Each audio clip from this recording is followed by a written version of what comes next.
Classes बच्चों, आज मैं आपको हिंदी फर्स्ट पढ़ाऊंगी और हिंदी फर्स्ट का जो लेसन है लेसन नंबर 7 जिसका नाम है मजदूरी खा रही बचपन। क्या नाम है? मजदूरी खा रही बचपन। ये जो पाठ है इसकी जो लेखिका है वो कौन है? इतिश्री राठौर। ये एक अखबार की क्या रिपोर्टर है और इसके अंदर उन्होंने जो लेख लिखा है वो किसके बारे में बताया? मलाला यूसुफजई और कैलाश सत्यार्थी, जिनको 2014 में नोबेल शांति पुरस्कार मिला था और उनके सामाजिक कार्यों का इसके अंदर वर्णन किया गया है। इस पाठ में यह भी बताया गया है कि किस प्रकार से बच्चों का शोषण होता है। छोटी छोटी उम्र के बच्चे जिनके हाथ में पेन कलम होनी चाहिए, अर्थात जिनको पढ़ने जाना चाहिए, उनको पढ़ने की जगह उनसे क्या कराया जा रहा है? मजदूरी कराई जा रही है। छोटे छोटे बच्चों का शोषण हो रहा है। उनको यहाँ तक कि हमारे देश में जो बच्चों को भरपूर भोजन भी नहीं मिलता। शिक्षा की तो दूर की बात है, अगर बच्चों को भरपूर खाना ही नहीं मिलेगा तो क्या वो पढ़ाई की सोचेंगे? तो यहाँ पर इन दोनों ने उन बच्चों के लिए जो मजदूरी करते हैं, जिनको खाने के लिए भोजन नहीं मिल रहा है, और उनको शिक्षा के लिए एक मुहिम चलाई और किस प्रकार से उन पर होने वाले अत्याचार को रोका जाए, इन दोनों ने मिलकर अनेक सामाजिक कार्य किए। बच्चों, open your book, lesson number 7 मजदूरी खा रही बचपन।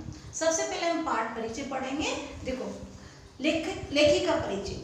लेखिका कौन है इसकी? इतिश्री राठौर। वो क्या है? एक प्रसिद्ध अखबार में रिपोर्टर है और सामाजिक मुद्दों पर सारगर्भित लेख लिखती है। सामाजिक जो मुद्दे हैं उन पर क्या करती है? सारगर्भित लेख लिखती है। अब लेख परिचय इस लेसन में क्या है ये बताया गया है। इस लेख में वर्ष 2014 में नोबेल शांति पुरस्कार प्राप्त कैलाश सत्यार्थी और मलाला यूसुफजई का परिचय है और उनके द्वारा किए गए सामाजिक कार्यों का वर्णन इसके अंदर किया गया है। बच्चों, फर्स्ट लाइन देखो आप, और देखो वर्ष 2014 के नोबेल शांति पुरस्कार के लिए अलग अलग देशों के 2 ऐसे नामों को सम्मानित किया गया जो बच्चों के खिलाफ हो रही हिंसा, उत्पीड़न को रोकने की दिशा में कार्य कर रहे हैं। 2 व्यक्तियों को चुना गया अलग अलग देश से। भारत के सामाजिक कार्यकर्ता, भारत से कौन चुना? भारत के सामाजिक कार्यकर्ता कैलाश सत्यार्थी और पाकिस्तान की मलाला यूसुफजई को सम्मानित किया गया। मलाला यूसुफजई कहाँ की थी? पाकिस्तान की। तो पाकिस्तान से तो किसको चुना? मलाला यूसुफजई को, और अपने भारत से कैलाश सत्यार्थी को। किसके लिए चुना गया बच्चों? ये है चुना अपन सम्मानित करने के लिए नोबेल शांति पुरस्कार के लिए 2014 में। कैलाश सत्यार्थी बचपन बचाओ, इसको अंडरलाइन करो।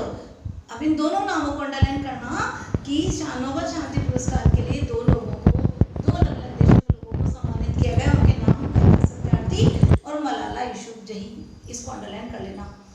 अब कैलाश सत्यार्थी ने कौन सा आंदोलन चलाया? बचपन बचाओ नाम का एक गैर सरकारी संगठन चलाते थे वो, और जो बाल मजदूरी के खिलाफ काम करता है। कौन सा संगठन चलाते थे वो? बचपन बचाओ। कौन? कैलाश सत्यार्थी। वही मलाला यूसुफजई को पाकिस्तान के कबायली इलाकों में लड़कियों की शिक्षा की मुहिम चलाने के लिए चरमपंथियों की गोली का निशाना बनना पड़ा। इस पे यहाँ से अंडरलाइन करो। मलाला यूसुफजई को पाकिस्तान के कबायली इलाकों में लड़कियों की शिक्षा की मुहिम चलाने के लिए चरमपंथियों की गोली का निशाना बनना पड़ा। यहाँ पर बच्चों इसको अंडरलाइन कर देना। यही वजह है कि जैसे ही शांति के नोबेल पुरस्कार के लिए पाकिस्तान की, अब देखो कितनी युवा, 17 साल की 17 वर्षीय छात्र राम मलाला यूसुफजई, बेटे बच्चों ये छात्र लिखा हुआ है, छात्रा कर लो, गलत लिखा हुआ है। छात्रा मलाला यूसुफजई के साथ भारत के सामाजिक कार्यकर्ता कैलाश सत्यार्थी का नाम आया। लोगों की दिलचस्पी उनके बारे में अचानक और बढ़ गई। यह मुद्दा उठाना जरूरी भी है। क्यों है बच्चों जरूरी?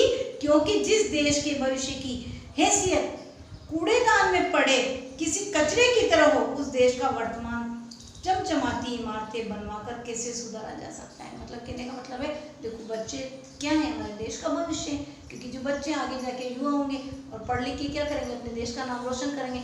अब बच्चे जो है क्या करें? इमारतें बनाने में अपना भविष्य खराब कर रहे हैं, यानी मजदूरी कराई जा रही है। तो क्या होगा? उनके बारे में मुद्दा उठाना जरूरी है, और ये मुद्दा किसने उठाया? कैलाश सत्यार्थी ने और मलाला यूसुफजई ने।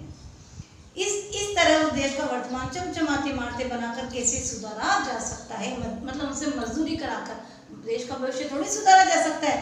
लास्ट पैराग्राफ देखो बच्चों, यह देखा गया है कि बच्चों को अभी भी अपने अधिकार पूरे तौर पर नहीं मिल पाते। देखो सरकार कितना आंदोलन चल रही है, बच्चों को भरपेट खाना मिले, शिक्षा की ओर आगे कदम बढ़ाया जाए, सरकार तो बहुत कार्य कर रही है, लेकिन अभी भी बच्चों को पूरे अधिकार नहीं मिल पाए। अनेक बच्चों को तो भरपेट भोजन ही नसीब नहीं होता। और स्वास्थ्य संबंधी देखभाल की, बच्चों पेज नंबर 39 पे आओ बच्चों, फर्स्ट लाइन, सुविधाएं तो है ही नहीं। अब यहाँ से अंडरलाइन करो, अनेक बच्चों को भरपेट भोजन नसीब नहीं होता और स्वास्थ्य संबंधी देखभाल की सुविधाएं तो है ही नहीं, और यदि है भी तो बहुत कम। वे बहुत ही असुरक्षित जीवन जी रहे हैं। यहाँ तक कर लेंगे बच्चों अंडरलाइन।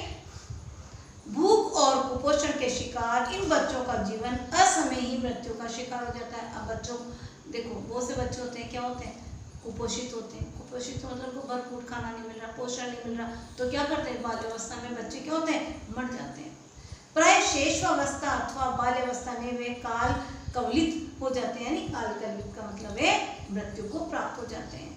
बड़े बच्चों की अब जब, और बहुत से बच्चे, बहुत से तो क्या होता है, कुपोषण के शिकार हो जाते हैं, बचपन में उनकी मृत्यु हो जाती है। और कुछ जो है बच जाते हैं बच्चे, तो बड़े बच्चों की तस्करी होती रहती है, और वे प्राय अपने घरों से दूर मजदूर के रूप में काम करते नजर आते हैं। गरीब होते हैं, माँ बाप का खर्चा नहीं चला सकते, तो अपने बच्चों को दूसरों को दूसरी जगह भेज देते हैं, और दूसरी जगह काम करने जाते हैं तो उनसे क्या करते हैं, उनका शोषण करते हैं या तस्करी कर लेते हैं।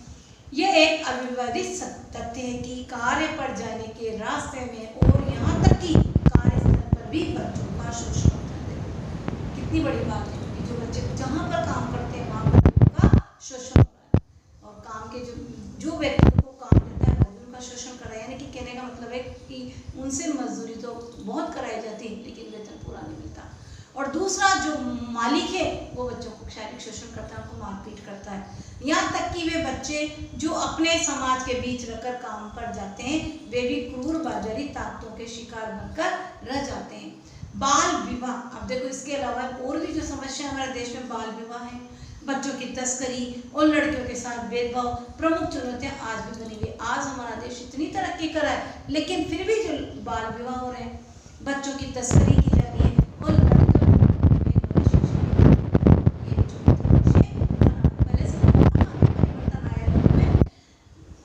और बेटा और बेटी दोनों में भेदभाव कम कर रहे हैं, लेकिन कहीं कहीं तो ये समस्या बनी